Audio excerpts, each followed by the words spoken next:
A Princesinha, A Little Princess, 1905, Frances Hodgson Burnett.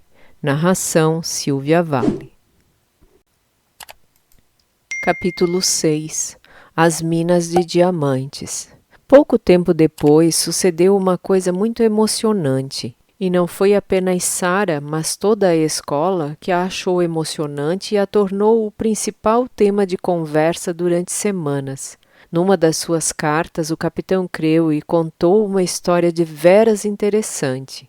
Um amigo que conhecera na escola fizera-lhe uma visita inesperada na Índia. Era proprietário de uma extensão de terras na qual haviam sido descobertos diamantes e preparava-se para começar a explorar as minas que aí tinham sido escavadas. Se tudo corresse bem, como de resto se esperava, seria dono de uma riqueza tão grande que deixaria qualquer pessoa tonta só de pensar nela, e como tinha grande estima pelo seu amigo dos tempos de escola, queria conceder-lhe a oportunidade de desfrutar daquela imensa fortuna, tornando-se seu sócio naquele empreendimento. Isso foi, pelo menos, o que Sarah concluiu das cartas do pai. É certo que qualquer outro negócio, por mais lucrativo que parecesse, não teria atraído tanto Sarah e as outras colegas, porém aquela história das minas de diamantes parecia-lhes tanto uma coisa saída de As Mil e Uma Noites que ninguém lhe poderia ficar indiferente. Sarah achou a ideia encantadora e, para deleite de Ermengarde e Lottie, fez logo desenhos de passagens labirínticas nas entranhas da terra, onde pedras cintilantes guarneciam as paredes e os tetos das minas, e estranhos homens, de pele escura, as escavavam com a ajuda de picaretas. Ermengarde deleitava-se com a história e Lottie insistia para que Sarah recontasse todas as noites. Tudo isto fazia crescer a inveja de Lavínia, que afirmava a Jessie não acreditar que existissem minas de diamantes. A minha mãe tem um anel de diamantes que custou uma fortuna e não é muito grande. Se existissem minas cheias de diamantes, as pessoas seriam tão ricas que chegaria a ser ridículo. Talvez Sarah venha a ser tão rica que se torne ridícula, gracejou Jessie com uma risadinha. Já é ridícula mesmo sem ser rica, comentou Lavínia, no seu habitual tom de desdém. Estou achando que a odeias, falou Jessie. Não odeio não, mas não acredito em minas cheias de diamantes, barafustou Lavínia. Bom, em algum lugar as pessoas têm de ir buscá-los. Lavínia, sabes o que a Gertrude me disse? Prosseguiu Jessie com nova risadinha. Não, e também não quero saber, se for mais alguma coisa acerca da magnífica Sarah. Mas é mesmo sobre ela. Parece que agora um dos seus faz de conta é imaginar que é uma princesa. Passa o tempo brincando disso até na escola. Diz que assim aprende melhor as lições. Também quer que a Ermengarde seja uma princesa, mas a Ermengarde diz que é gorda demais para isso. E é de fato demasiado gorda. E a Sarah é magra demais, respondeu Lavínia. Como seria de esperar, Jessie voltou às risadinhas. A Sarah diz que não tem nada a ver com o nosso aspecto ou com o que temos. Está apenas relacionado com aquilo em que pensamos e com as coisas que fazemos. Calculo que ela acredite que poderia ser uma princesa ainda que fosse uma pedinte. Podíamos começar a tratá-la por Sua Alteza Real. As aulas daquele dia já haviam terminado e as duas amigas estavam sentadas em frente à lareira da sala de aulas, desfrutando do momento do dia de que mais gostavam, aquele em que Miss Minchin e Miss Amélia iam tomar chá na sua sala de estar particular. Era a ocasião em que as meninas podiam conversar à vontade e muitos segredos trocavam de mãos, em especial quando as alunas mais novas se comportavam bem e não brigavam ou corriam ruidosamente de um lado para o outro, o que, verdade seja dita, acontecia com frequência. Quando causavam rebuliço, as meninas mais velhas interferiam e haviam ralhetes e abanões. Era responsabilidade delas manter a ordem, caso contrário corriam o risco de Miss Minchin ou Miss Amélia interromperem o seu chá e porem um ponto final nas festividades. Lavínia estava falando quando a porta se abriu e Sarah entrou, na companhia de Lotte, que tinha o hábito de a seguir para todo o lado como se fosse o seu cãozinho. Lá está ela com aquela criança detestável, sussurrou Lavínia. Já que gosta tanto dela, por que não a mantém no seu quarto? Não tardará a começar os gritos por causa de qualquer coisa. Lotte fora acometida por um súbito desejo de brincar na sala de aulas e suplicar à sua mãe adotiva que a acompanhasse. Lotte juntou-se a um grupo de meninas mais novas que brincavam num canto e Sara enroscou-se num assento da janela, abriu um livro e começou a ler.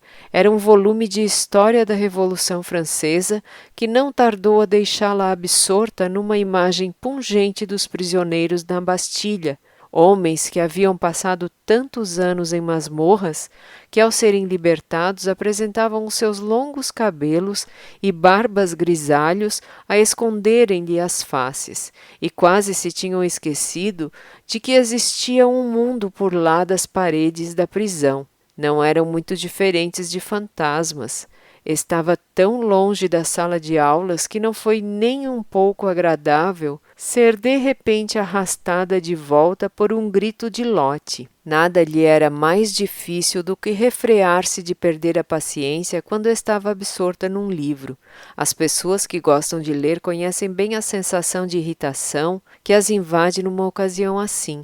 A tentação de se ser pouco razoável e impertinente não é fácil de controlar. É como se alguém me tivesse batido e eu quisesse pagar na mesma moeda, contara Sara certa vez a Ermengarde em confidência. Tenho de fazer um grande esforço para me impedir de dizer palavras mal-humoradas. Teve, portanto, de fazer um grande esforço quando pousou o livro no assento da janela e saltou para o chão. Lotte entretivera-se deslizando pelo chão encerado da sala de aulas e irritando Lavínia e Jessie com o barulho que fazia.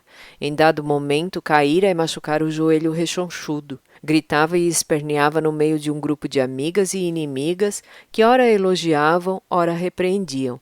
Cala-te imediatamente, bebê chorão, ordenou Lavínia. Não sou um bebê chorão, não sou, chorava Lotte. Sara, Sara! Se não se calar, Miss Minchin acabará por ouvi-la, disse Jessie num tom alarmado. Lotte, querida, te darei uma moeda. Não quero as tuas moedas, soluçou Lotte, olhando para o joelho machucado. Ao ver nele uma gota de sangue, recomeçou a chorar. Sara atravessou a sala num ápice e, ajoelhando-se junto a Lotte, abraçou-a. Lotte, lembra-te do que me prometeste? Ela disse que eu sou um bebê chorão, queixou-se a pequena Lotte. Sara acariciou-a, mas falou-lhe no tom firme que Lotte bem conhecia. Mas se chorares, é o que serás, Lotte querida. Tu prometeste. Lotte lembrava-se do que prometera, mas preferiu fazer escutar a sua voz. Não tenho mãezinha, oh, não tenho mamãe, proclamou. Isso é que tens, argumentou Sara num tom alegre. Já te esqueceste, foi? Não sabes que eu sou a tua mamãe? Não queres mais que eu seja a tua mamãe? Lotte aconchegou-se a Sara e fez um sorriso consolador. Vem sentar-te ali, junto à janela comigo, e eu te conto uma história bem baixinho, sugeriu Sara. Contas? A história das minas de diamantes? Pediu Lotte. As minas de diamantes? Que criança tão insuportável e mimada! A minha vontade era dar-lhe um tabefe, disse Lavínia. Sara pôs-se de pé em 3 tempos. Já estava chateada por ter sido arrancada à força do livro que estava lendo sobre a Bastilha e que tivera de fazer um grande esforço ao dar-se conta de que tinha de ir cuidar da sua filha adotiva. Não era um anjo e não nutria qualquer simpatia por Lavínia. Dirigiu-se a ela com veemência. Pois eu também gostaria de fazer o mesmo contigo, mas não vou, exclamou dominando-se. Não somos crianças grosseiras. Temos ambas idade suficiente para nos comportarmos como deve ser. Era a oportunidade que Lavínia esperava. Ah, com certeza, Sua Alteza Real. Somos princesas, segundo ouvi. Pelo menos uma de nós é. O colégio vai tornar-se muito famoso agora que Miss Minchin tem uma princesa como aluna. Sarah avançou para ela. O hábito de fazer de conta era a alegria da sua vida. Nunca falava dele a não ser com as pessoas com as quais simpatizasse. O seu novo faz de conta, sobre ser uma princesa, era uma coisa pela qual tinha muito apreço, portanto, era muito sensível em relação a isso. Sarah fez de tudo para manter esse segredo, mas ali estava Lavínia, ridicularizando-o diante de quase toda a escola. Sentiu o sangue subir-lhe às faces e foi por pouco que se conteve. As princesas não tinham acessos de raiva, foi o pensamento que a salvou. Deixou pender a mão e ficou imóvel por um momento. Quando se pronunciou, fez num tom firme e calmo, manteve a cabeça erguida e falou. É verdade. Por vezes faço de conta que sou uma princesa, e assim tento comportar-me como se o fosse. Lavínia não soube o que dizer. Já por várias vezes se vira sem resposta satisfatória quando digladiara argumentos com Sarah. A razão para tal era que, de alguma forma, as restantes pareciam estar sempre de acordo com a sua oponente. Reparou mais uma vez que todas levantavam as orelhas, interessadas no que Sarah dizia. A verdade era que gostavam de princesas e esperavam escutar alguma coisa mais concreta em relação àquela e por isso pendiam mais para o lado de Sarah. Só ocorreu a Lavínia um comentário que não produziu o efeito desejado. Só espero que, quando subires ao trono, não te esqueças de nós. Não esquecerei, respondeu Sarah, e não disse nem mais uma palavra, permanecendo imóvel, olhando fixamente para Lavínia, enquanto esta dava o braço a Jessie e abandonava a sala de aulas. Depois daquilo, as meninas que a invejavam começaram a referir-se a ela como Princesa Sarah, quando queriam ridicularizá-la, ao passo que as que gostavam dela lhe davam o mesmo nome, mas em demonstração de afeto. Ninguém a tratava por princesa em vez de Sarah, mas as suas admiradoras ficavam encantadas com o caráter pitoresco e grandiosidade do título, e até Miss Minchin, ao tomar conhecimento do que se passava, o mencionou mais do que uma vez a pais que iam visitar o colégio, acreditando que tal conferia ao seu estabelecimento de ensino uma aura de internato aristocrático. Beck achava aquela forma de tratamento a mais adequada. O relacionamento travado naquela tarde de nevoeiro em que despertara aterrorizada do seu sono involuntário na poltrona, crescera e desenvolvera-se às escondidas, exceto de Miss Minchin e de Miss Amélia.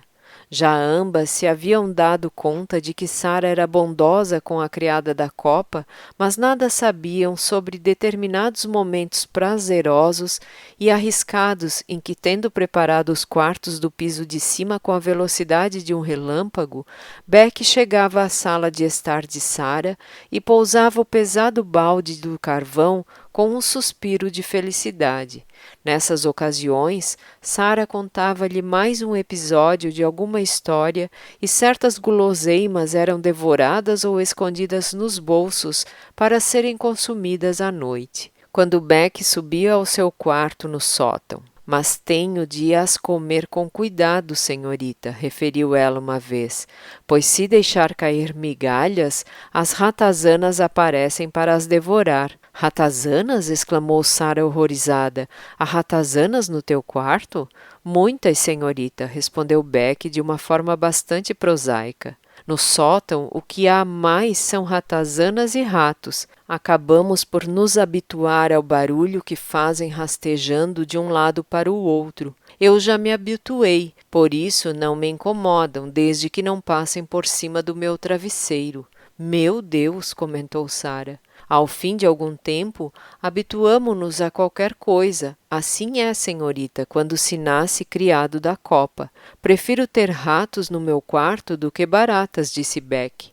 Creio que também preferiria. Calculo que com o tempo seria possível travar amizade com um rato, mas acho que não gostaria nada de ser amiga de uma barata. Por vezes, Beck não se atrevia a ficar mais do que alguns minutos na sala quente e luminosa de Sarah, e quando assim acontecia, apenas trocavam umas poucas palavras e um pequeno embrulho era colocado no bolso, que a moda antiga Beck usava sob a saia, atado com uma fita ao redor da cintura. A procura e descoberta de coisas boas para comer que pudessem ser embaladas num pequeno pacote deram um novo interesse à existência de Sarah. Sempre que saía, contemplava as vitrines das lojas com interesse. A primeira vez que lhe ocorreu levar consigo 3 pequenas empadas de carne, sentiu que tinha feito uma grande descoberta. Ao exibi-las, os olhos de Beck cintilaram. Oh, senhorita, isso é bom e alimenta. As coisas que alimentam são as melhores. O pão de ló é uma coisa divinal, mas desaparece num instante, se é que me entende, senhorita. As empadas duram no estômago. Bom, penso que não seria bom se durassem para sempre, mas acho que te alimentarão e serão reconfortantes, comentou Sarah. E foram, de fato, assim como os sanduíches de carne e os pãezinhos com mortadela que Sarah passou a comprar para ela. Pouco a pouco, Beck foi começando a sentir-se menos fraca e cansada, e o balde de carvão já não lhe parecia um fardo tão grande. Por mais pesado que fosse, independentemente do mau humor da cozinheira e da dureza do trabalho que lhe era imposto, podia sempre esperar com expectativa pelo final da tarde, pela oportunidade de estar com Miss Sarah na sua sala de estar. Na verdade, a mera presença da senhorita Sarah, mesmo sem as empadas e os sanduíches, seria suficiente para suportar tudo aquilo. Se houvesse apenas tempo para umas palavras, eram sempre amistosas e alegres e reconfortavam-lhe o coração. E quando Beck se podia demorar mais, então havia um trecho de uma história ou mais qualquer coisa que depois, antes de adormecer no seu quarto, Beck recordava. Sarah, que fazia apenas o que inconscientemente mais gostava de fazer, já que a natureza lhe concedera uma alma bondosa e caridosa, estava longe de imaginar o que representava para a pobre Beck. Quando a natureza faz de nós benfeitores, nascemos magnânimos, generosos e de coração aberto.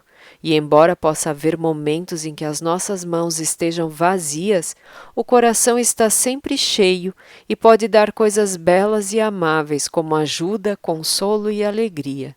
E por vezes a alegria, o riso, são a melhor ajuda de todas. Ao longo de sua curta, pobre e dura vida, Beck mal soubera o que era o riso.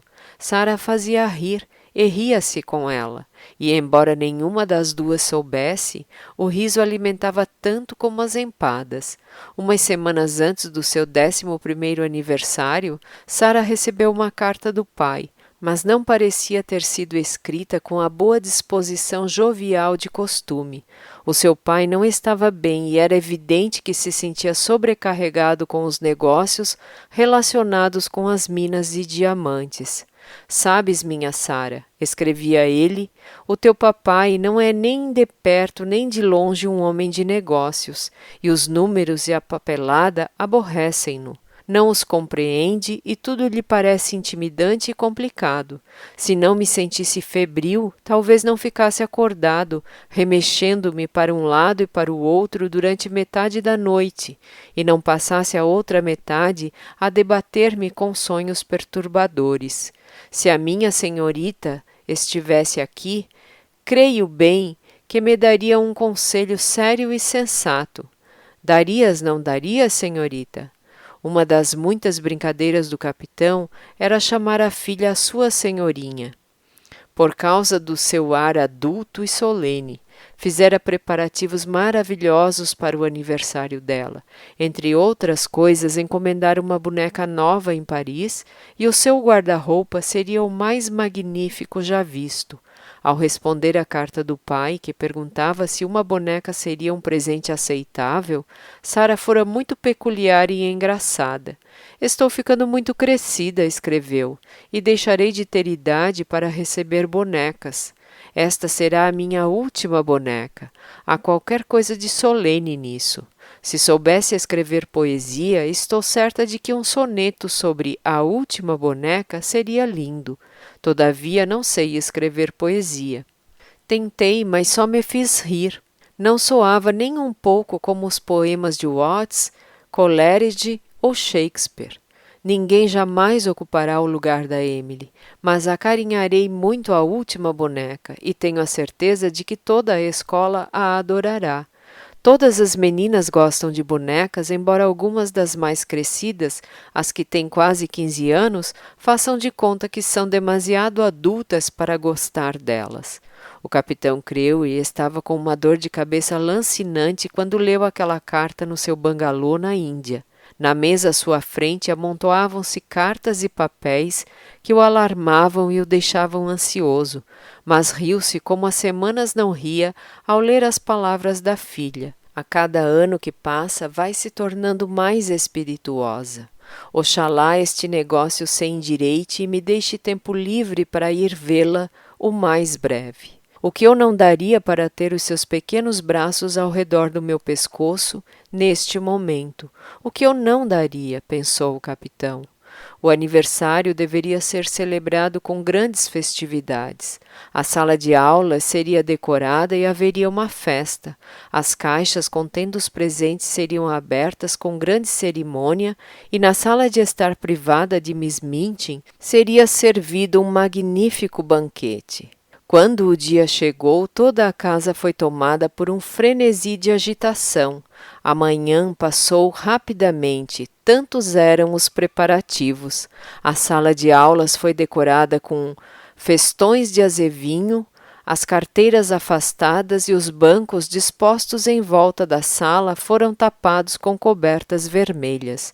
De manhã, quando Sarah entrou na sua sala de estar, encontrou em cima da mesa um pequeno embrulho de papel pardo. Percebeu que se tratava de um presente e adivinhou logo de quem era. Abriu-o com todo carinho. Era uma almofada para alfinetes feita de flanela um pouco já surrada. Sobre a pregadeira, vários alfinetes de cabeça preta haviam sido dispostos formando as palavras Feliz Aniversário. Oh, quanto trabalho ela teve! Gosto tanto que até sinto vontade de chorar, exclamou Sarah enternecida. No entanto, no momento seguinte ficou confusa. Preso ao fundo da alfineteria estava um cartão com um nome impresso em bonitas letras. Miss Amélia Minchin. Sarah ficou olhando para o cartão. Miss Amélia? Disse para si mesma. Mas como pode ser? Nesse preciso instante, escutou a porta abrir-se e viu a cabeça de Beck pela fresta. Tinha um sorriso alegre e afetuoso no rosto e avançou meio tímida, torcendo nervosamente as mãos. Gosta, senhorita Sarah? Inquiriu. Gosta? Se gosto? Oh, querida Beck, claro que sim, foi feita por ti. Beck soltou uma fungadela esquisita, mas alegre. E os seus olhos encheram-se de lágrimas de felicidade. É apenas flanela e já nem era nova, mas eu queria oferecer-lhe qualquer coisa e fui fazendo isso à noite. Sabia que Sarah seria capaz de fazer de conta que era de cetim com alfinetes de diamantes. Eu mesma tentei fazê-lo quando estava costurando. Quanto ao cartão, senhorita, continuou Beck num tom hesitante, não foi mal feito da minha parte tirá-lo do caixote dos papéis, foi? Miss Amélia tinha-o jogado fora. Eu não tinha nenhum cartão meu e sabia que não seria um presente como devia ser se não levasse cartão. Por isso, pus o de Miss Amélia. Sarah correu para ela e a abraçou. Não sabia explicar nem para si ou a quem quer que fosse por que motivo sentia um nó na garganta. Oh, Beck, gosto muito de ti. Sério que sim, exclamou com uma risadinha lacrimosa. Oh, senhorita, murmurou Beck. Obrigada, senhorita, mas não é caso para isso. A flanela nem era nova. Capítulo 7. De novo as minas de diamantes. Quando Sarah entrou na enfeitada sala de aulas, estava à frente de uma espécie de procissão. Miss Minchin, no seu melhor vestido de seda, conduzia-a pela mão. Um criado seguia-as, carregando a caixa contendo a última boneca. Uma criada transportava uma segunda caixa e Beck fechava o cortejo levando uma terceira caixa e vestindo um avental limpo e uma touca nova. Sarah teria preferido entrar na sala da forma habitual, mas Miss Minchin mandara-a chamar e, depois de uma conversa na sua sala de estar privada, expressara os seus desejos.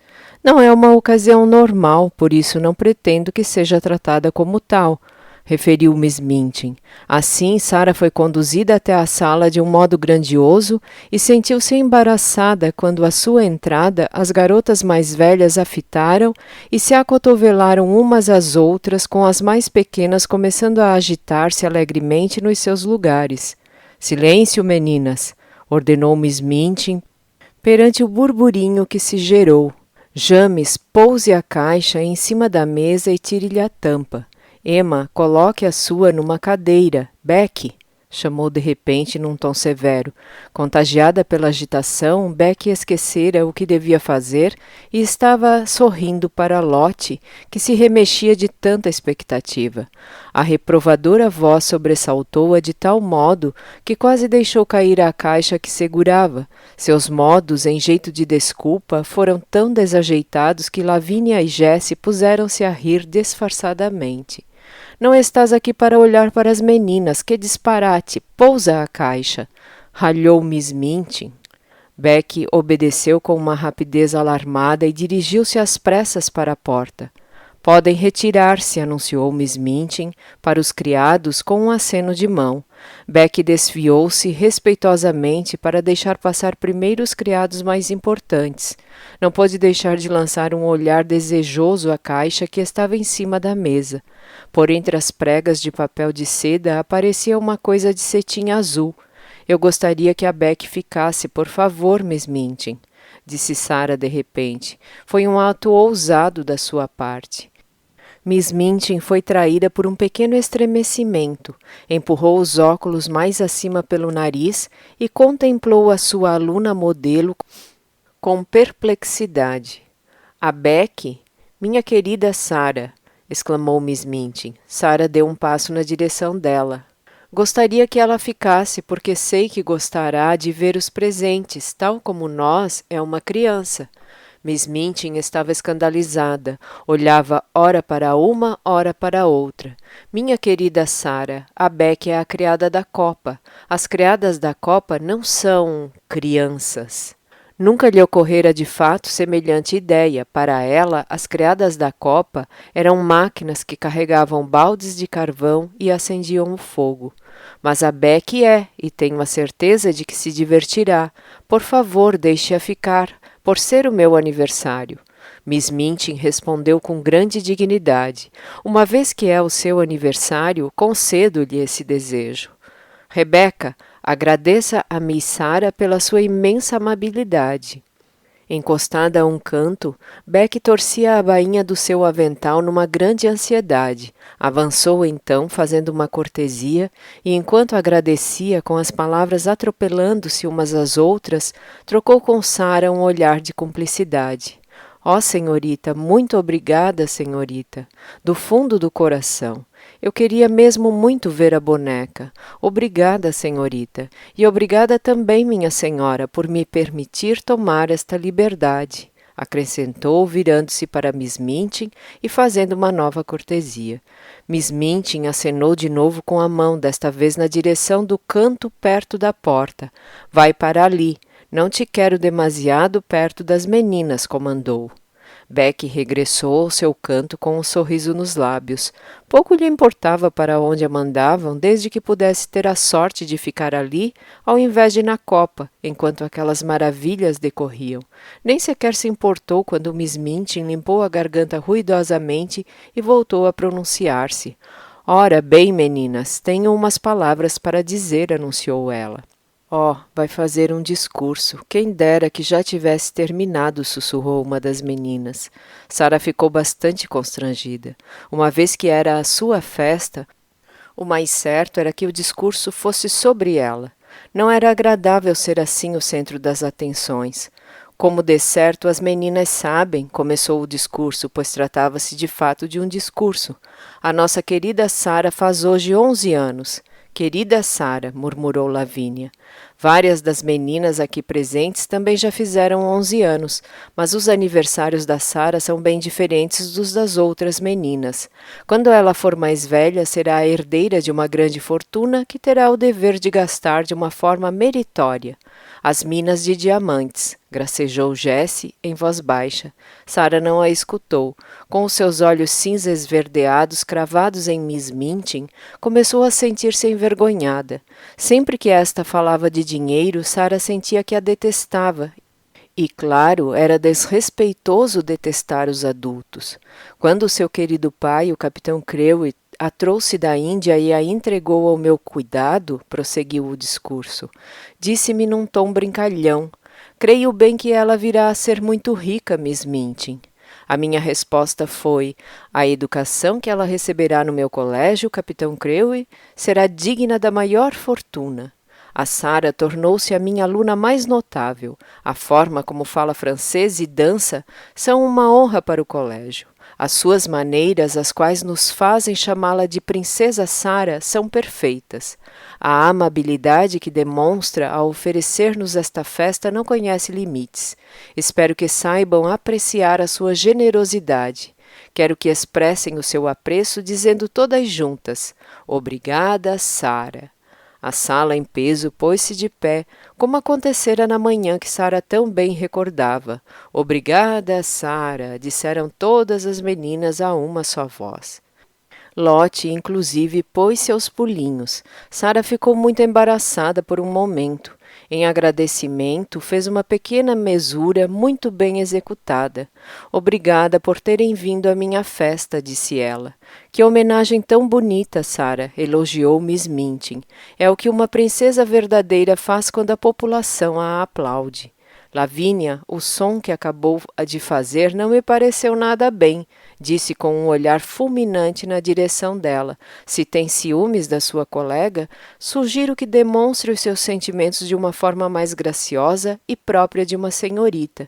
E agora vou deixá-las para desfrutarem da festa. Assim que Miss Minchin abandonou a sala, o feitiço que a sua presença tinha sobre as alunas quebrou-se.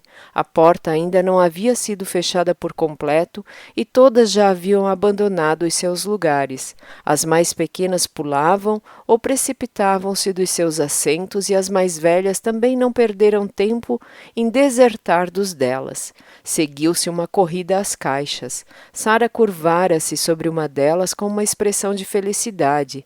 São livros, tenho certeza, declarou. Entre as crianças mais pequenas elevou-se um murmúrio de desapontamento e Ermengarde fez um ar chocado. O teu papai também te envia livros como presente de aniversário? Nesse caso, é tão horrível como o meu.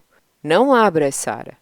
Eu gosto de livros, alegou ela com uma gargalhada, mas virou-se para a maior de todas as caixas. Quando daí tirou a última boneca, esta era tão magnífica que as crianças seguraram a respiração de tão maravilhadas e chegaram a recuar para melhor a observarem. É quase do tamanho da Lotte, notou uma delas. Lotte bateu palmas e pôs-se a dançar e a dar risadinhas. Está vestida para ir ao teatro. O manto dela é debruado com arminho, comentou Lavínia. Oh, e tem um binóculo de teatro na mão, azul e dourado, exclamou Ermengarde, precipitando-se para a frente. Aqui está a arca do enxoval, vamos abri-la para ver as coisas dela, sugeriu Sara. Sentou-se no chão e torceu a chave. As crianças aglomeraram-se em volta dela, em grande agitação e clamor, ao mesmo tempo que Sara ia abrindo os compartimentos e revelando o seu conteúdo. Nunca a sala de aulas testemunhara semelhante rebuliço. Havia golas de renda, meias de seda e lenços de assoar. Havia um guarda-joias com um colar e uma tiara que pareciam mesmo feitos de diamantes verdadeiros. Havia uma comprida pele de foca e um agasalho, vestidos de baile e vestidos de passeio. Havia chapéus e luvas e leques. Até Lavínia e Jessie se esqueceram de que já não tinham idade para gostar de bonecas e teceram exclamações de entusiasmo, pegando em coisas para as admirar.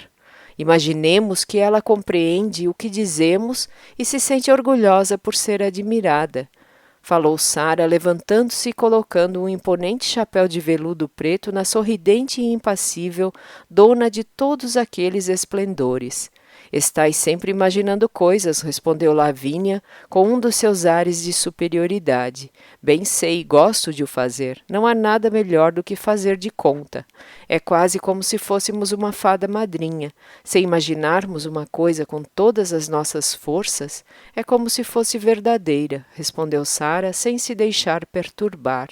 É muito fácil imaginar coisas quando se tem tudo, fez notar Lavínia. Serias capaz de imaginar e fazer de conta que eras uma pedinte e vivias como uma? Sara parou de compor as penas de avestruz do chapéu da última boneca e fez um ar pensativo. Sim, creio que seria capaz. Se fosse uma mendiga, penso que teria de imaginar e fazer de conta a toda a hora, mas talvez não fosse fácil.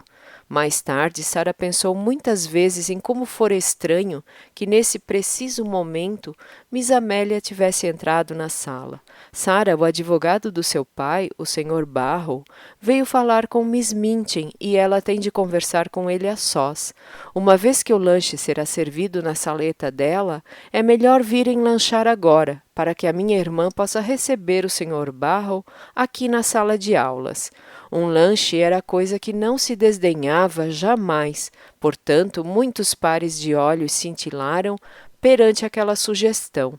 Miss Amélia mandou que se colocassem em fila, 2 a 2, e liderou o pequeno grupo com Sara a seu lado, deixando a última boneca sentada numa cadeira, com as glórias do seu guarda-roupa espalhadas à sua volta, vestidos e casacos pendurados nas costas de cadeiras, saiotes e combinações debruados de renda estendidos em seus assentos.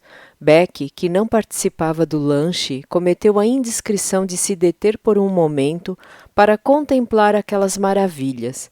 Era de fato uma leviandade da sua parte. Volte para a fila, Becky, ordenara-lhe Miss Amélia, mas Becky deixara-se ficar para trás para observar reverentemente primeiro um agasalho e depois um casaco, e enquanto os admirava, escutou Miss Minchin do outro lado da porta, e morrendo de medo de ser descoberta e acusada de tomar liberdades, correu para debaixo da mesa, onde ficou escondida atrás da comprida toalha. Miss Minchin entrou na sala acompanhada por um senhor baixo, de feições severas e secas e com um ar perturbado. A própria Miss Minchin parecia incomodada e olhava para o cavalheiro com uma expressão irritada e curiosa. Sentou-se com uma dignidade formal e acenou para uma cadeira. "Por favor, sente-se, Sr. Barrow", disse. O Sr. Barrow não se sentou de imediato. A sua atenção parecia ter sido atraída pela última boneca e pelo guarda-roupa que a rodeava. Colocou os óculos e contemplou tudo com evidente reprovação. A última boneca, contudo, parecia não se incomodar nem um pouco com isso. Sentada muito direita, limitava-se a devolver-lhe o olhar com indiferença. Umas boas centenas de libras, tecidos dos mais caros e tudo feito numa modista parisiense. Gastava dinheiro com liberalidade, não sem dúvidas, comentou o Sr. Barrow sem preâmbulo.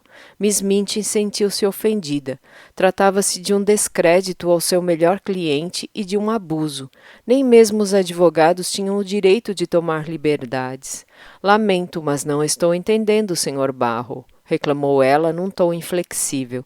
"Semelhantes presentes de aniversário para uma criança de 11 anos, uma extravagância desregrada, na minha opinião", explicou o Sr. Barrow sem mudar de atitude. Na sua indignação, Miss Minchin endireitou-se ainda mais na cadeira. "O capitão Crewe é dono de uma grande fortuna", correu ela em defesa dele. "Só as minas de diamantes?" O Sr. Barrow deu então meia volta e virou-se para ela. "Minas de diamantes? Pois sim. Não existem, nem nunca existiram." Sobressaltada, Miss Minchin pôs-se de pé. "Como? Que quer dizer com isso?" exigiu saber. Seja como for, seria bem melhor que nunca tivessem mesmo existido, respondeu o Sr. Barrow com impertinência. Nunca tivessem existido? Gaguejou Miss Minchin, agarrando-se às costas de uma cadeira, com a sensação de que um magnífico sonho lhe escapava nas mãos. Esta história das minas de diamantes é mais vezes motivo de ruína do que de riqueza, continuou o Sr. Barrow.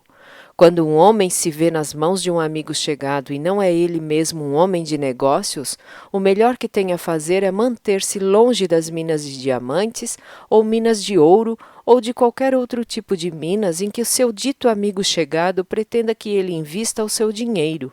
O falecido capitão Crewe. Neste momento, Miss Minchin interrompeu-o com uma exclamação.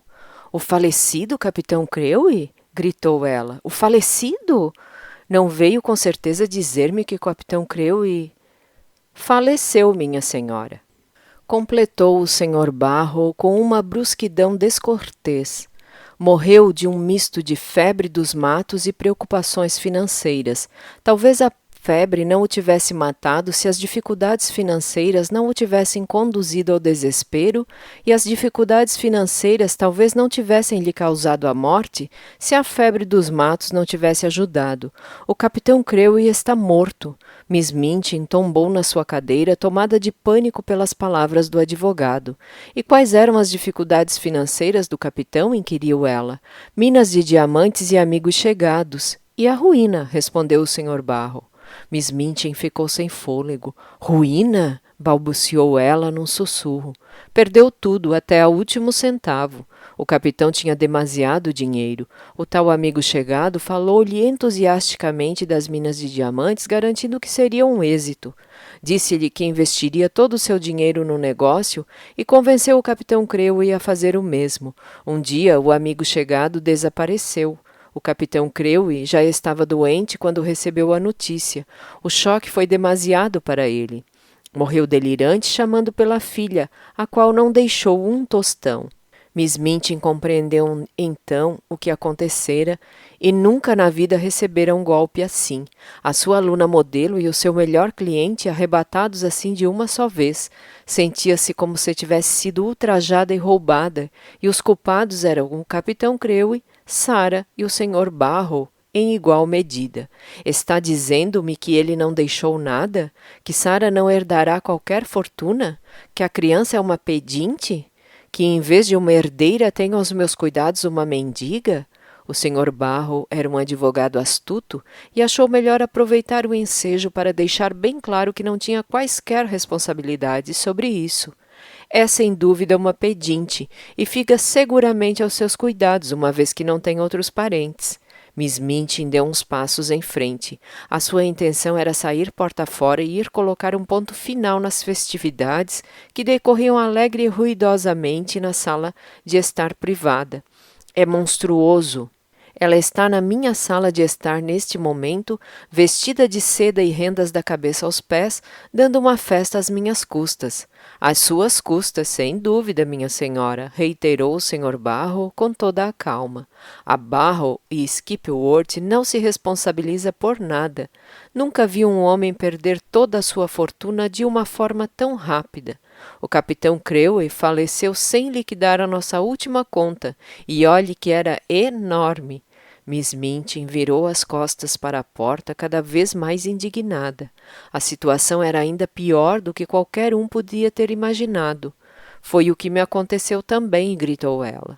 Sempre tão confiante nos pagamentos dele, comprometi-me com todo tipo de despesas ridículas com a sua filha. Fui eu quem pagou aquela ridícula boneca e o seu excêntrico guarda-roupa. A menina deveria ter tudo o que desejasse. Tem uma carruagem, um pônei e uma criada, e desde o último cheque que ele me enviou, fui eu quem pagou tudo. O Sr. Barrow, evidentemente, não tinha intenção de ficar ali escutando as queixas de Miss Minchin, depois de ter tornado clara a posição da sua firma e relatado os fatos de que estava encarregado. Não sentia nenhuma compaixão em particular por diretoras de colégios internos iradas. "Será melhor não pagar mais nada, minha senhora, a não ser que queira oferecer presentes à jovem menina", aconselhou ele. "Ninguém se lembrará dela. Ela não tem um centavo que possa chamar de seu. Mas o que farei? Perguntou Miss Minchin, como se achasse que era dever do Sr. Barrow remediar a situação. Não há nada a fazer. O capitão Crewe morreu. A criança não tem herança, mas ninguém é responsável por ela a não ser a senhora, respondeu o Sr. Barrow, dobrando as hastes dos óculos e guardando-os no bolso. Não sou responsável por ela e recuso-me a ser responsabilizada. Miss Minchin ficou lívida de raiva. O Sr. Barrow virou-se para partir. Nada tenho que ver com isso, minha senhora. A Barrow Skipworth é totalmente alheia a tudo isto. Lamentamos muito o sucedido, é claro, disse ele com grande indiferença. Se acha que serei obrigada a ficar com ela, está muito enganado. Fui enganada e roubada.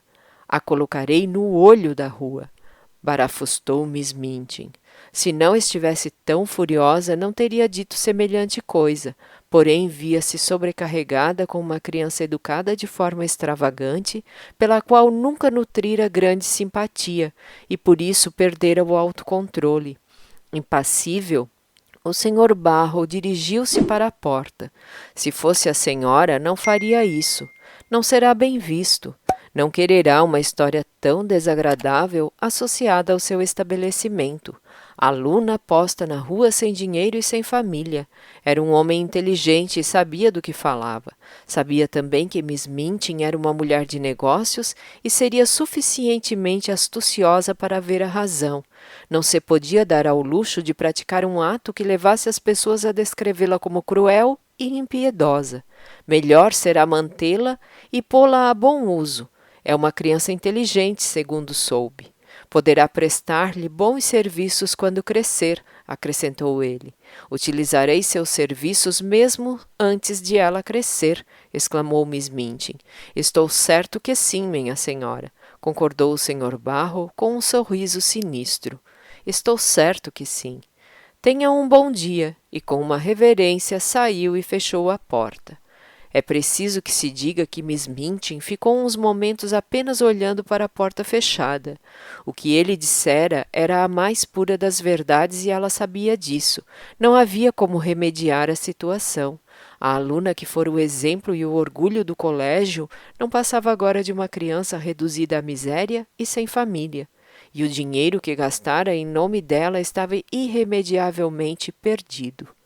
Ali de pé, ofegante, perante a monstruosa injustiça de que se via vítima, chegaram-lhe aos ouvidos as vozes alegres das crianças, vindas da sua sala de estar privada, que abdicara em prol da festa.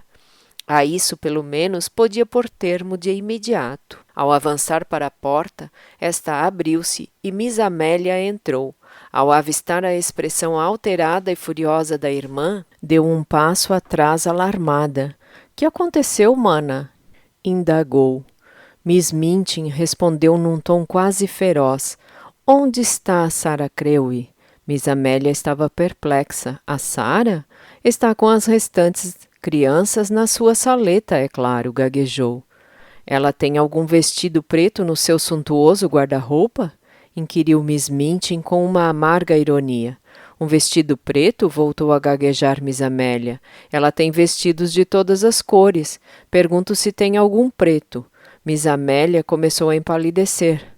Não, sim, tem, mas é um pouco curto. Tem um vestido de veludo preto, mas já está muito pequeno. Vá dizer-lhe que retire aquele ridículo vestido de seda cor-de-rosa e vista o preto. Esteja ele como estiver. Acabaram-se os enfeites. Miss Amélia começou então a torcer as suas mãos roliças enquanto chorava. Oh, mana, fungou. Oh, mana, que aconteceu? Miss Minchin não desperdiçou palavras. O capitão Crewe morreu sem um vintém. Aquela criança mimada, mal habituada e caprichosa ficou na miséria e nas minhas mãos. Miss Amélia sentou-se pesadamente na cadeira mais próxima. Centenas de libras gastei em ridicularidades para ela e nunca verei nem um cêntimo de volta. Ponha fim àquela disparatada festa e mande-a mudar de vestido neste instante. Eu? Tenho mesmo de ir dizer-lhe agora? Inquiriu Miss Amélia em voz baixa, respirando com esforço. Neste instante, não fique aí parada como uma palerma. Vá! Foi a resposta feroz que teve. A pobre Miss Amélia estava habituada a ser tratada assim. Sabia que a inteligência não era o seu maior trunfo e que as pessoas como ela eram frequentemente encarregadas das tarefas mais desagradáveis. Era um pouco embaraçoso entrar numa sala cheia de crianças bem dispostas e dizer à anfitriã da festa que se transformara de repente numa pequena pedinte e que tinha de ir ao quarto vestir um velho vestido preto que lhe ficava demasiado curto. Todavia, isso tinha de ser feito. Não era evidentemente o momento certo para fazer perguntas. Esfregou os olhos com o lenço até ficarem vermelhos e depois levantou-se e abandonou a sala, sem se atrever a dizer mais uma palavra que fosse. Quando a sua irmã mais velha ficava naquele estado de irritação, o mais sensato era obedecer às suas ordens sem fazer qualquer comentário. Miss Minchin pôs-se a andar de um lado para o outro da sala falando sozinha sem se dar conta disso. Durante o último ano, a história das minas de diamantes fizeram-na sonhar com todo tipo de possibilidades. Até as diretoras de colégios podiam fazer fortuna em ações com a ajuda e conselhos de proprietários de minas. Agora, em vez de ansiar por lucros, tinha de lamentar perdas. A princesa Sarah, pois sim, tenha sido adulada como se fosse uma rainha, exclamou. Passava junto à mesa do canto quando disse aquelas palavras e sobressaltou-se ao escutar uma fungadela ruidosa e soluçante vinda de debaixo da toalha. Que é isto? Inquiriu zangada. A fungadela ruidosa e soluçante voltou a ser ouvida e Miss Minchin inclinou-se e levantou a toalha. Que audácia! Como te atreves? Saia já daí! Gritou. Foi a pobre Beck quem engatinhou de debaixo da mesa. Trazia a touca inclinada para o lado e o rosto vermelho de reprimir o choro. Desculpe, minha senhora, sou eu.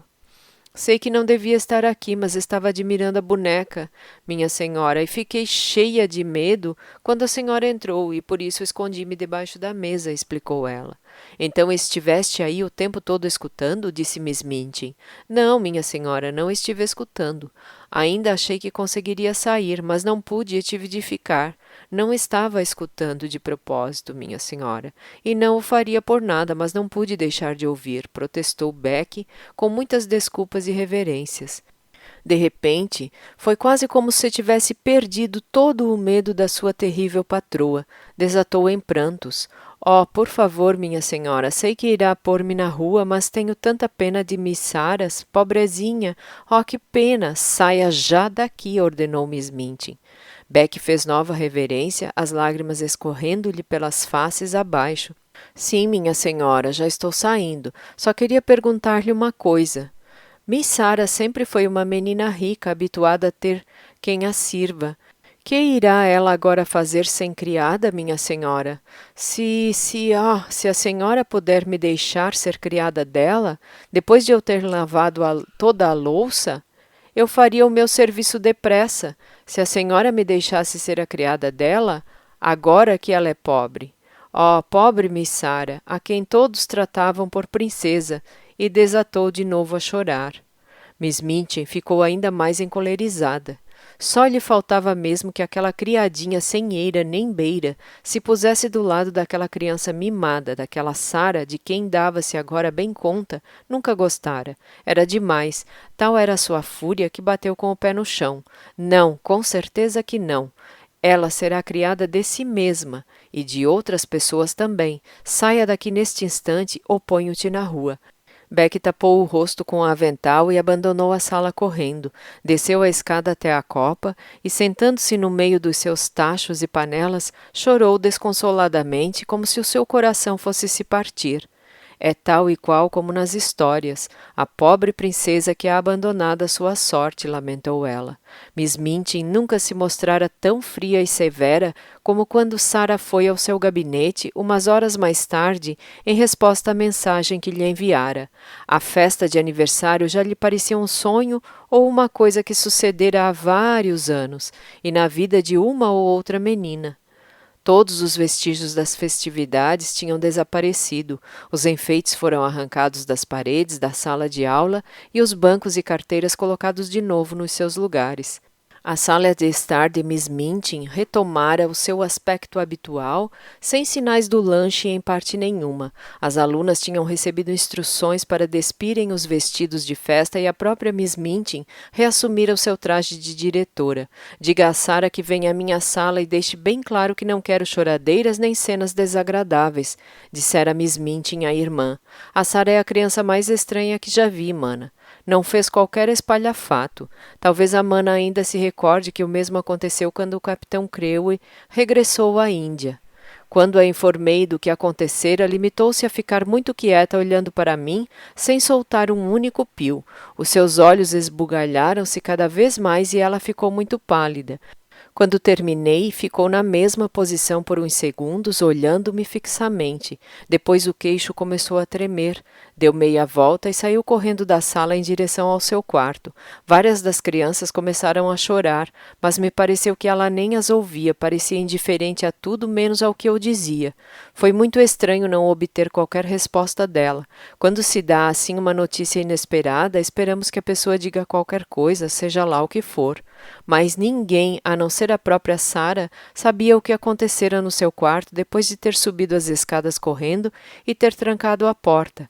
Na verdade, ela mesma só se lembrava de ter andado de um lado para o outro, dizendo uma e outra vez para si mesma, numa voz que nem parecia a sua: "O meu pai morreu, o meu pai morreu."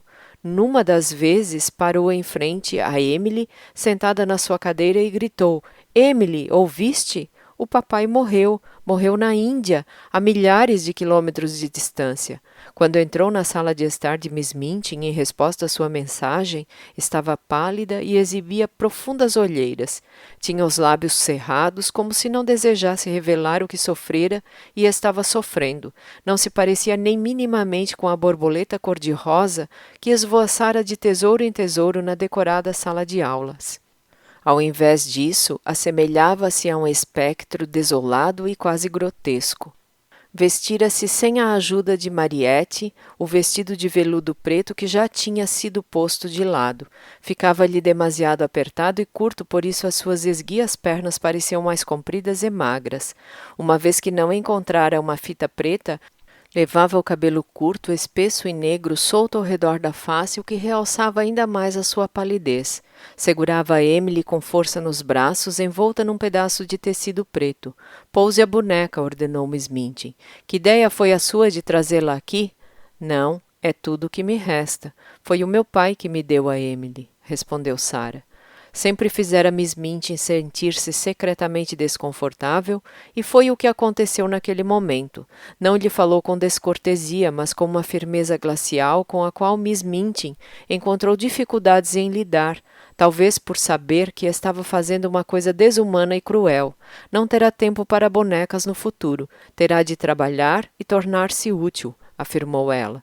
Sarah manteve os seus olhos grandes e perturbadores fixos em Miss Minchin e não disse nenhuma palavra. A partir de agora será tudo muito diferente. Suponho que Miss Amélia lhe tenha explicado o que aconteceu. Sim, o meu pai morreu e não me deixou dinheiro. Sou pobre, declarou Sarah. É uma pedinte, corrigiu a Miss Minchin, começando a ficar irritada ao recordar-se do que tudo aquilo significava. Parece que a menina não tem família e não tem casa, nem ninguém que possa cuidar de si. O pequeno rosto pálido de Sarah estremeceu, mas, mais uma vez, nada disse. "Por que está olhando para mim dessa forma? É assim tão palerma que não entende? Estou lhe dizendo que está sozinha no mundo e que não tem ninguém que faça nada por você, a não ser que eu decida mantê-la aqui por caridade." "Eu compreendo", respondeu Sarah em voz baixa, fazendo um som como se tivesse engolido em seco algo que tinha na garganta.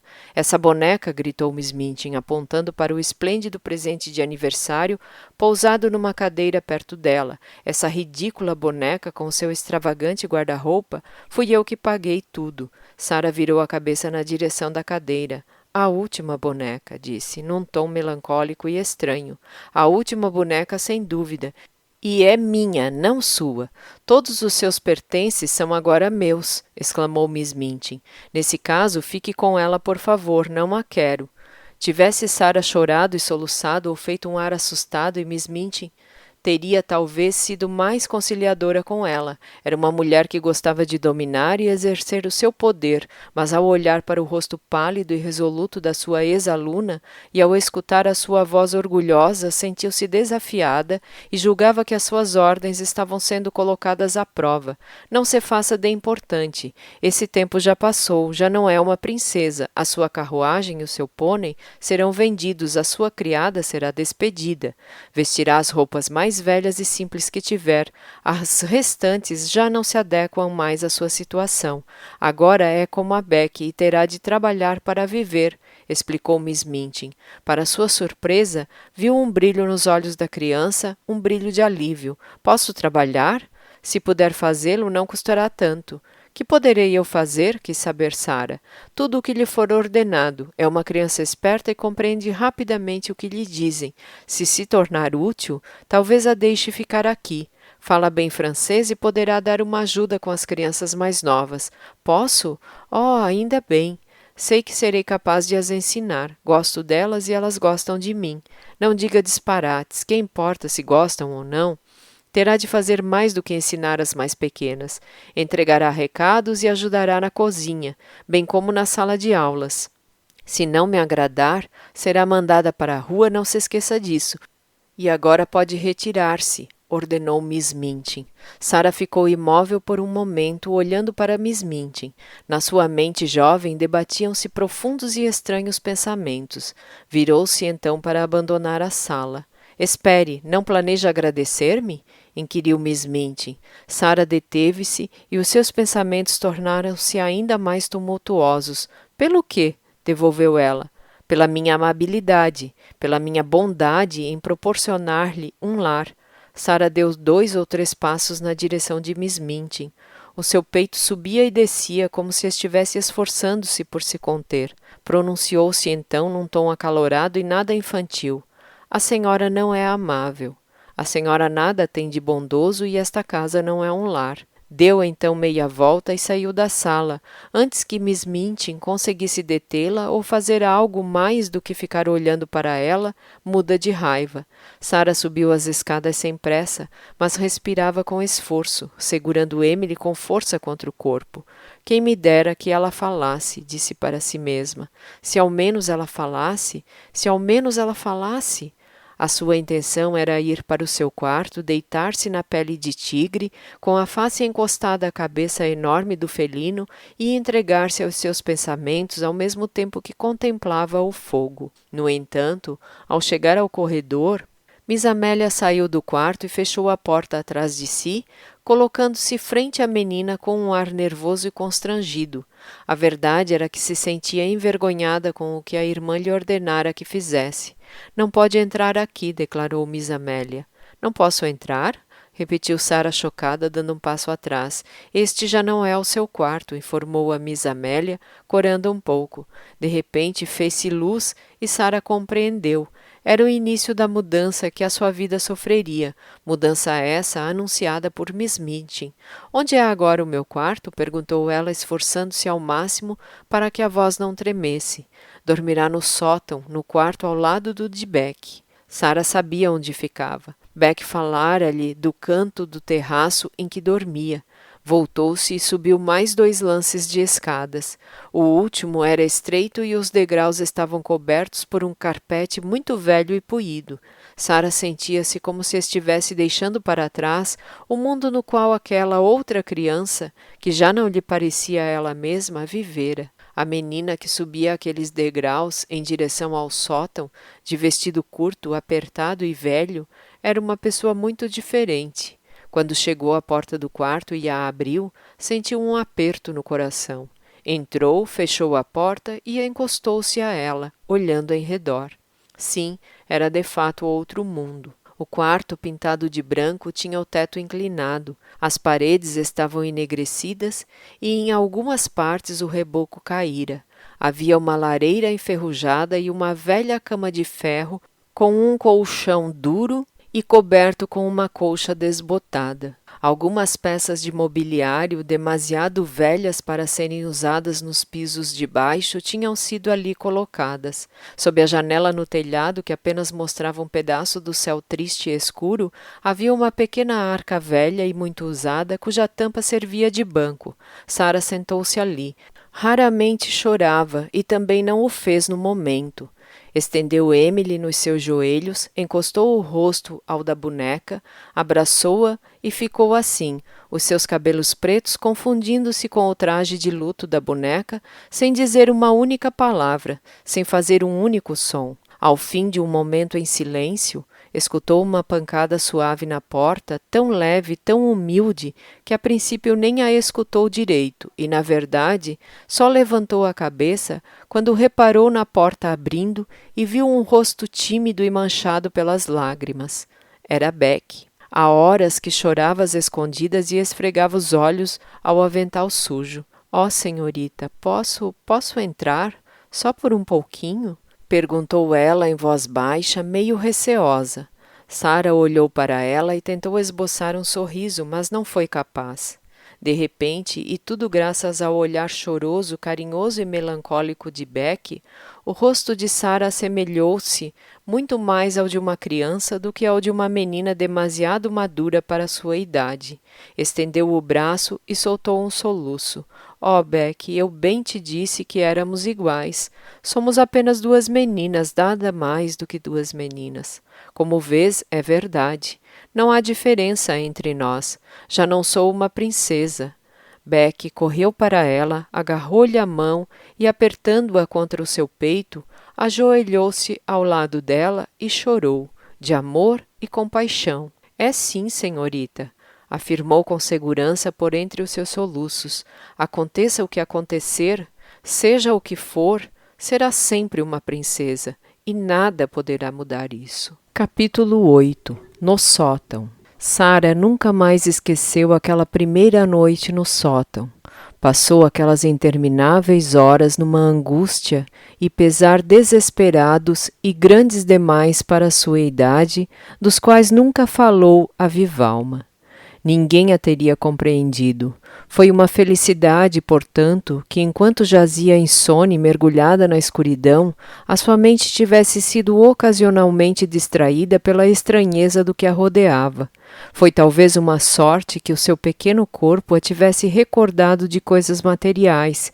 Se assim não fosse, a aflição por que a sua jovem mente passara talvez tivesse sido demasiado grande para ser suportada por uma criança. Mas, enquanto a noite avançava, mal se deu conta sequer de que tinha um corpo ou se recordou de qualquer outra coisa para além de uma. "O meu papai morreu." Não parava de murmurar para si mesma. "O meu papai morreu." Só muito tempo depois tomou consciência de que o colchão era tão duro que ela se virava para um lado e para o outro em busca de uma posição confortável, que a escuridão lhe parecia mais intensa e aterradora e que o vento uivava no telhado, por entre as chaminés, como se fosse alguém a lamentar-se. Mas havia uma coisa ainda pior: ruídos, esgaravatadelas e guinchos nas paredes e por trás dos rodapés. Sabia o que significavam, pois Beck já os descrevera. Eram ratos e ratazanas que ou lutavam uns com os outros ou brincavam juntos. Por uma ou duas vezes ouviu o barulho de pequeninas patas correndo pelas tábuas do assoalho, e tempos depois, ao recordar aquelas primeiras noites, lembrou-se que, ao ouvir tais ruídos pela primeira vez, se sentara na cama assustada, tremendo, e quando se deitara novamente tapara a cabeça com as mantas. A mudança na sua vida não ocorreu de forma gradual, mas sim de supetão. "Não há meias medidas," argumentou Miss Minchin para Miss Amélia. "Tem de perceber de imediato o que a espera." Mariette partira na manhã seguinte. O vislumbre que Sara teve da sua sala de estar ao passar diante da porta aberta mostrou-lhe que tudo fora mudado. Todos os seus pertences haviam desaparecido e uma cama colocada junto à parede transformara a sala num quarto para uma nova aluna. Quando desceu para tomar o pequeno almoço, reparou que o seu lugar ao lado de Miss Minchin estava ocupado por Lavínia e a diretora da escola falou-lhe num tom frio. Dará início às suas novas funções, sentando-se com as crianças mais novas numa mesa menor. Deverá mantê-las quietas e caladas e garantir que se portem bem e não estraguem comida. Devia ter descido mais cedo. A Lotte já entornou o chá. Foi apenas o princípio e a cada dia as suas tarefas iam aumentando. Ensinava francês às alunas mais novas e ajudava-as com as lições, e estas eram as mais fáceis das suas incumbências. Depressa perceberam que podiam utilizá-la em toda sorte de trabalhos e por isso mandavam-na entregar recados a qualquer hora e sob quaisquer condições atmosféricas. Mandavam-na fazer coisas que outras pessoas negligenciavam. A cozinheira e as criadas tomavam como exemplo o tom que Miss Minchin usava com ela e adoravam dar ordens à pequena, que durante tanto tempo fora paparicada. Não eram serviçais da melhor espécie e não tinham nem boas maneiras nem bom coração, e muitas vezes era-lhes conveniente ter alguém por perto sobre quem pudessem culpar pelas suas falhas e incompetências. Durante o primeiro ou segundo mês, Sara convenceu-se de que a sua prontidão para realizar tarefas tão bem quanto podia, bem como o seu silêncio sempre que era repreendida, poderiam mitigar a crueldade daqueles que tão duramente a tratavam. No seu íntimo, Sara queria que vissem que estava tentando ganhar o seu sustento e não aceitando caridade. Todavia, por fim, percebeu que ninguém se tornara menos áspero e que quanto mais disposta se mostrava em fazer o que lhe mandavam, mais tirânicas e exigentes as criadas se tornavam e mais a cozinheira lhe maltratava. Se ela fosse mais velha, Miss Minchin teria atribuído uma turma para ela ensinar, demitindo uma professora e poupando assim bastante dinheiro. No entanto, enquanto fosse e parecesse uma criança, seria mais útil como moça de recados e criada para todo o serviço. Um moço de recados comum não seria tão esperto e de confiança. Para Sara podiam entregar recados difíceis e complicados. Era perfeitamente capaz de ir pagar contas e, para além disso, varria uma sala com esmero e arrumava tudo com perfeição. Os seus próprios estudos tornaram-se uma coisa do passado.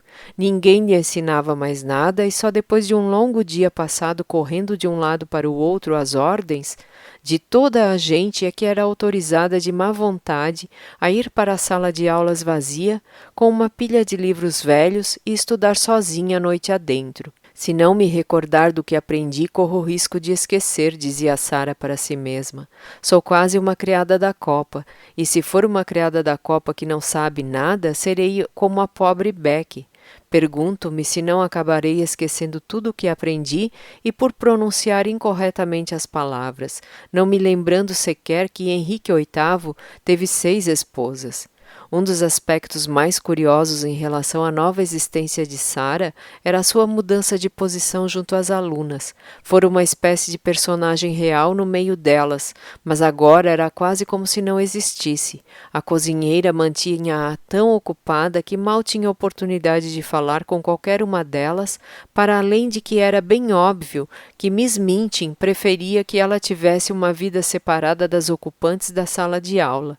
Não quero intimidades nem conversas com as outras alunas, dissera Miss Minchin. As meninas adoravam um drama, e se Sara começar a contar-lhes histórias românticas acerca de si mesma, parecerá uma heroína injustiçada e os pais ficarão com uma ideia errada da situação. É melhor que tenha uma vida separada e em conformidade com as suas circunstâncias. Estou concedendo-lhe um teto sob o qual viver e isso já é mais do que ela tem o direito de esperar de mim. Sara não esperava muito e era demasiado orgulhosa para continuar a ter uma relação chegada com antigas colegas que, evidentemente, se sentiam constrangidas e duvidosas em relação a ela. A verdade era que muitas das alunas de Miss Minchin eram crianças pouco inteligentes que não sabiam o que era generosidade. Estavam habituadas ao conforto e à riqueza.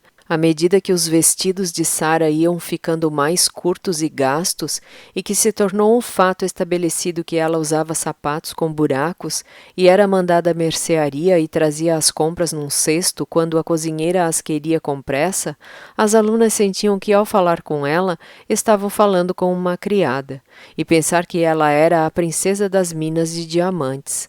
Cada vez está mais esquisita, nunca gostei muito dela, mas agora não suporto a forma como olha para as pessoas sem abrir a boca como se quisesse descobrir coisas sobre elas, comentou Lavínia. E estou, confirmou Sara prontamente, quando soube o que Lavínia dissera. É mesmo essa a minha intenção quando olho para as pessoas. Gosto de as conhecer e em seguida penso sobre elas.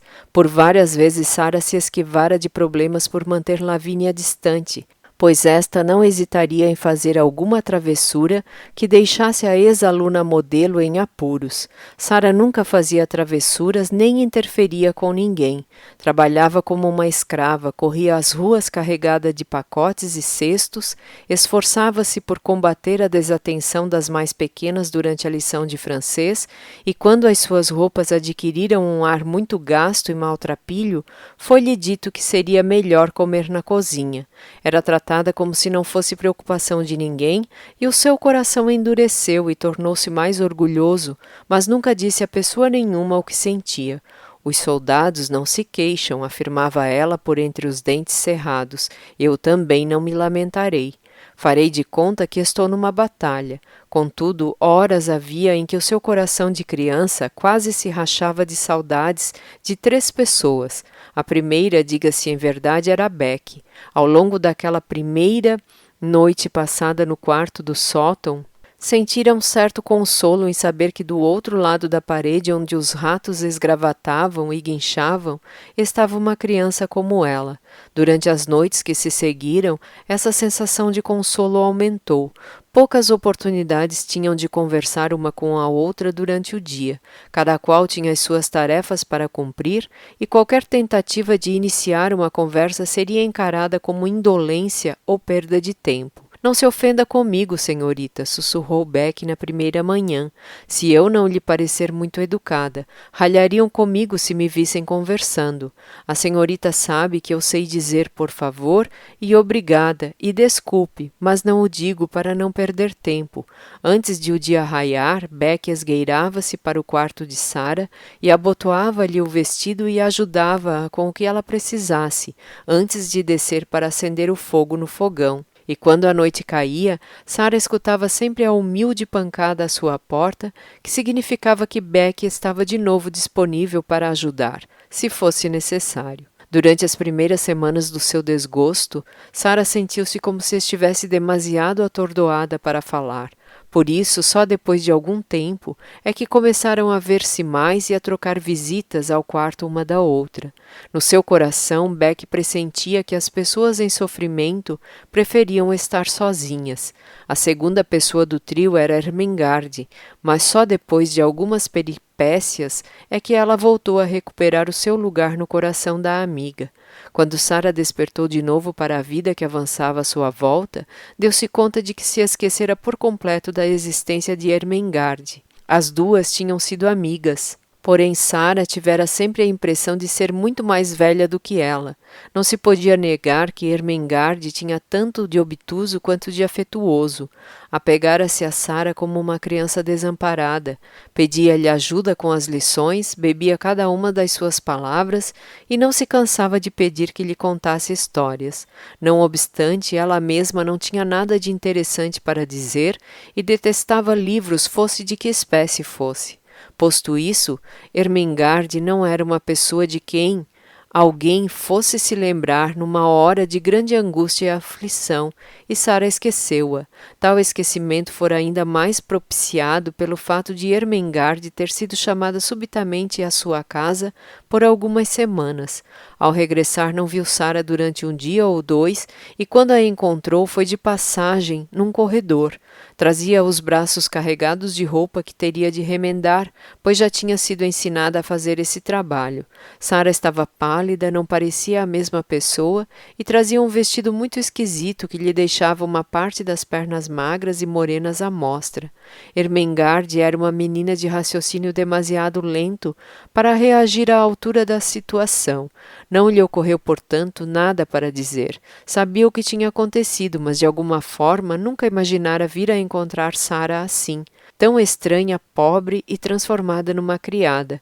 Ficou impressionadíssima, mas apesar disso só conseguiu soltar uma pequena risada nervosa e depois dizer sem pensar: "Oh, és tu, Sara?" "Sim", respondeu ela, e de repente um estranho pensamento atravessou-lhe a mente e fê-la corar. Sara equilibrava uma pilha de roupa nos braços, segurando-a com o queixo para que não tombasse, e houve qualquer coisa no seu olhar fixo que deixou Ermengarde ainda mais confusa. Era como se Sara se tivesse transformado num tipo diferente de menina que ela desconhecia. Talvez fosse por ter ficado pobre da noite para o dia e ter de remendar coisas e trabalhar como Beck. "Como estás?" balbuciou Ermengarde. "Não sei", respondeu Sara. "E tu, como estás?" Estou muito bem", disse Ermengarde, muito constrangida. Nervosamente pensou em algo para dizer que parecesse mais familiar, mais pessoal. "És muito infeliz?" perguntou de rajada. Sara cometeu então uma injustiça. Nesse momento seu coração magoado revoltou-se e pensou que se era para lhe dizerem disparates daqueles, mais valia deixarem-na em paz. "Que te parece? Achas que sou muito feliz?" E prosseguiu o caminho sem mais uma palavra. Com o passar do tempo, deu-se conta de que se a sua infelicidade não a tivesse feito esquecer certas coisas, saberia que a pobre e inepta Ermengarde não era responsável pelas suas atitudes inexperientes e desastradas. Sempre fora inábil, e quanto mais era tomada pelas emoções, mais disparatada tinha tendência para ser. Contudo, naquele momento, com o coração magoado, a atitude de Ermengarde conduzira-a a um súbito pensamento. Ela é como as outras, não tem qualquer vontade de falar comigo e sabe que ninguém tem. Assim, durante semanas, foi como se uma barreira tivesse se erguido entre as duas. Quando se encontravam por acaso, Sara desviava o olhar e Ermengarde ficava demasiado comprometida para falar.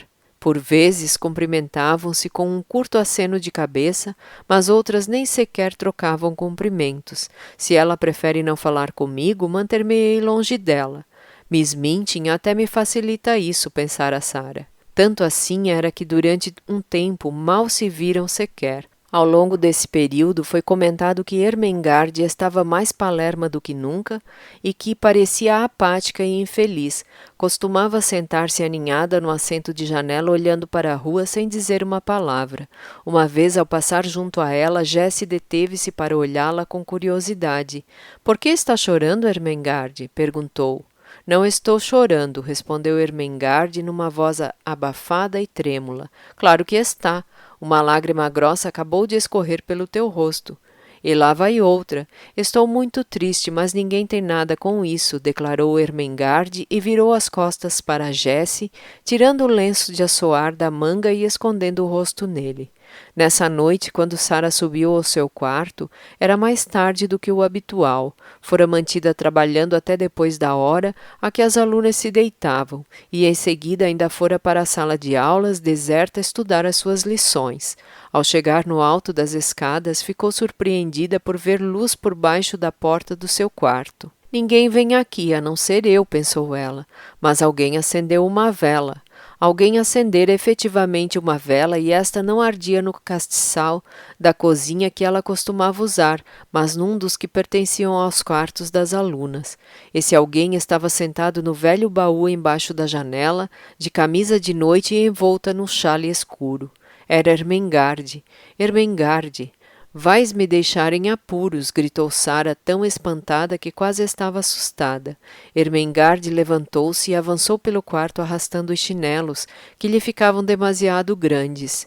Tinha os olhos e o nariz vermelhos de chorar. "Bem sei que sim, se alguém me vir.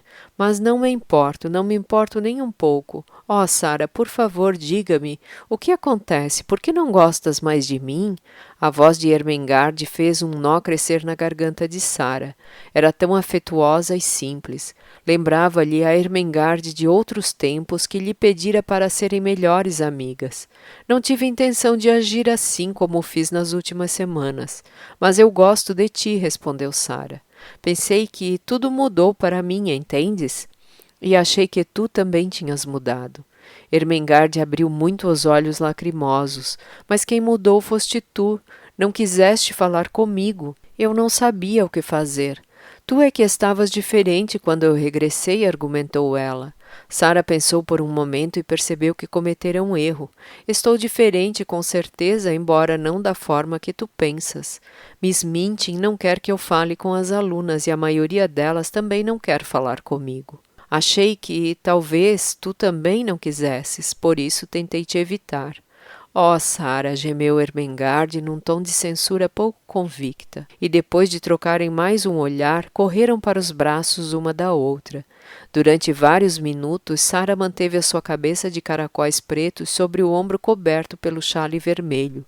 Ao acreditar que Ermengarde a abandonara, Sara sentira-se mais só do que nunca. Depois sentaram-se no chão, Sara segurando os joelhos com os braços, Ermengarde enrolada no seu xale, fitando com adoração o rosto de olhos grandes da sua amiga. Já não aguentava mais. Creio que seria capaz de viver sem mim, Sara, mas eu não suportaria viver sem ti. Quase morri. Por isso, esta noite, enquanto chorava na minha almofada, lembrei-me de repente de subir até aqui e suplicar-te que voltássemos a ser amigas. És mais generosa do que eu. Fui demasiado orgulhosa para tentar fazer amigas. Agora que enfrento adversidades, estas mostraram-me que não sou uma criança bondosa. Era o que eu receava. Talvez tenha sido por isso que as adversidades me foram enviadas, opinou ela, franzindo a testa com um ar pensativo. Não vejo nada de bom nelas, comentou Ermengarde resolutamente. Nem eu, para te ser franca, mas creio que tudo tem um lado bom, ainda que não o consigamos ver. Talvez até Miss Minchin tenha um lado bom, acrescentou num tom de dúvida. Ermengarde olhou ao redor do quarto com uma curiosidade temerosa. Achas que vais aguentar viver aqui, Sara? Sara olhou também em volta. Se fizer de conta que é um lugar bem diferente ou se imaginar que é um local descrito numa história, consigo. Falava lentamente. A imaginação começava por fim a operar a sua magia. Tal não acontecia desde que recebera as terríveis notícias. Era como se até aquela noite tivesse andado aturdida. Já houve pessoas que viveram em locais piores. Pensa no Conde de Monte Cristo, nas masmorras do castelo de Ife, e não esqueçamos as pessoas que estiveram presas na Bastilha. A Bastilha, sussurrou Ermengarde, começando a ficar fascinada com as palavras de Sara. Recordava-se das histórias da Revolução Francesa que, relatadas por Sara com grande expressividade, haviam ficado na sua memória. Mas ninguém, a não ser Sara, conseguia tal feito. Um brilho bem conhecido cintilou nos olhos de Sara. Sim, seria um bom lugar para me imaginar, disse ela, abraçando os joelhos. Sou prisioneira na Bastilha e estou aqui há anos e anos e anos, e toda a gente se esqueceu de mim.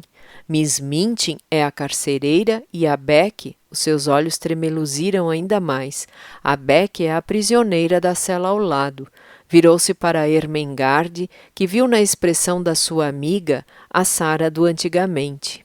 Farei de conta que assim é, e será um grande consolo, concluiu Sara. Ermengarde ficou logo cativada e embevecida. E depois vais me contar tudo? Posso vir até aqui à noite?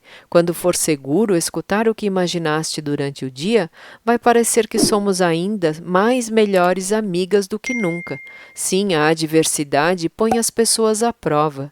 E a minha colocou-te a ti à prova e demonstrou o quanto és generosa.